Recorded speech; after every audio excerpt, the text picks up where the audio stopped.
എല്ലാ കാര്യങ്ങളും നമുക്ക് അനുഭവത്തിൽ നിന്ന് പറയാനായിട്ട് ബുദ്ധിമുട്ടായിരിക്കും.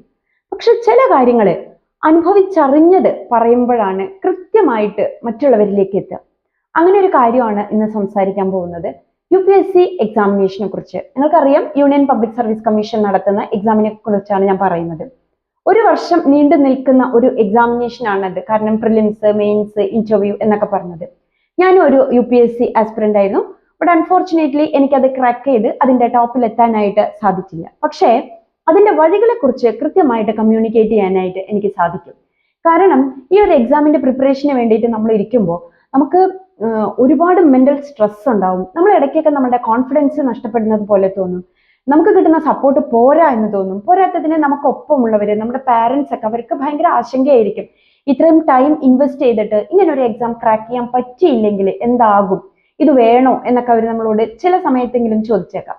അപ്പൊ അപ്പോഴൊക്കെ ഈ എഴുതാൻ പോകുന്ന ആളുടെ മാനസികാവസ്ഥ എന്നത് പ്രതികൂലമായിട്ട് ബാധിക്കും. അപ്പോൾ ഈ ഒരു വീഡിയോയിലൂടെ ഉദ്ദേശിക്കുന്നത് ഇത്ര മാത്രമാണ്. ഇതുപോലുള്ള എക്സാം എഴുതാൻ പോകുന്ന ഏതെങ്കിലും കുട്ടികൾ നിങ്ങളുടെ അറിവിലുണ്ടെങ്കിൽ അവർക്കും അവരുടെ പാരന്റ്സിനും വേണ്ടുന്ന മാർഗനിർദ്ദേശങ്ങൾ, പിന്നെ എക്സാമിന് വേണ്ടുന്ന ചെറിയ ചെറിയ ഇൻസ്ട്രക്ഷൻസ്, അവർക്ക് വേണ്ടുന്ന ഒരു മെന്റൽ സപ്പോർട്ട്, കൺസിസ്റ്റൻസിക്ക് വേണ്ടുന്ന കാര്യങ്ങൾ, ഇതെല്ലാം തരാനായിട്ട് ഇനി എലുസിഡോ നിങ്ങൾക്ക് ഒപ്പം ഉണ്ടാവും. UPSC എന്ന് പറയുന്നത് ഒരു വലിയൊരു എക്സാം ആണ്. ഇന്ത്യയിൽ നടത്തുന്നതിൽ ടഫസ്റ്റ് ആയിട്ടുള്ള ഒരു എക്സാമിനേഷൻ ആണ്. അപ്പോൾ അതിന്റെ ലാസ്റ്റിലെത്തി ആ ഒരു വിജയം നമുക്ക് കിട്ടണമെങ്കിൽ അത്രയും കൺസിസ്റ്റന്റ് ആയിട്ട്, അത്രയും ഒരു മാനസികമായിട്ടുള്ള ഒരു അവസ്ഥയോടുകൂടി, നല്ല കോൺഫിഡൻസോടുകൂടി പോകണം. അത് ആസ്പിറന്റ് മാത്രമല്ല, അവരുടെ ചുറ്റുമുള്ളവരും അങ്ങനെ ആയിരിക്കണം. അപ്പൊ ഇവരെ ഉദ്ദേശിച്ചിട്ടുള്ളതാണ് ഈ ഒരു വീഡിയോ.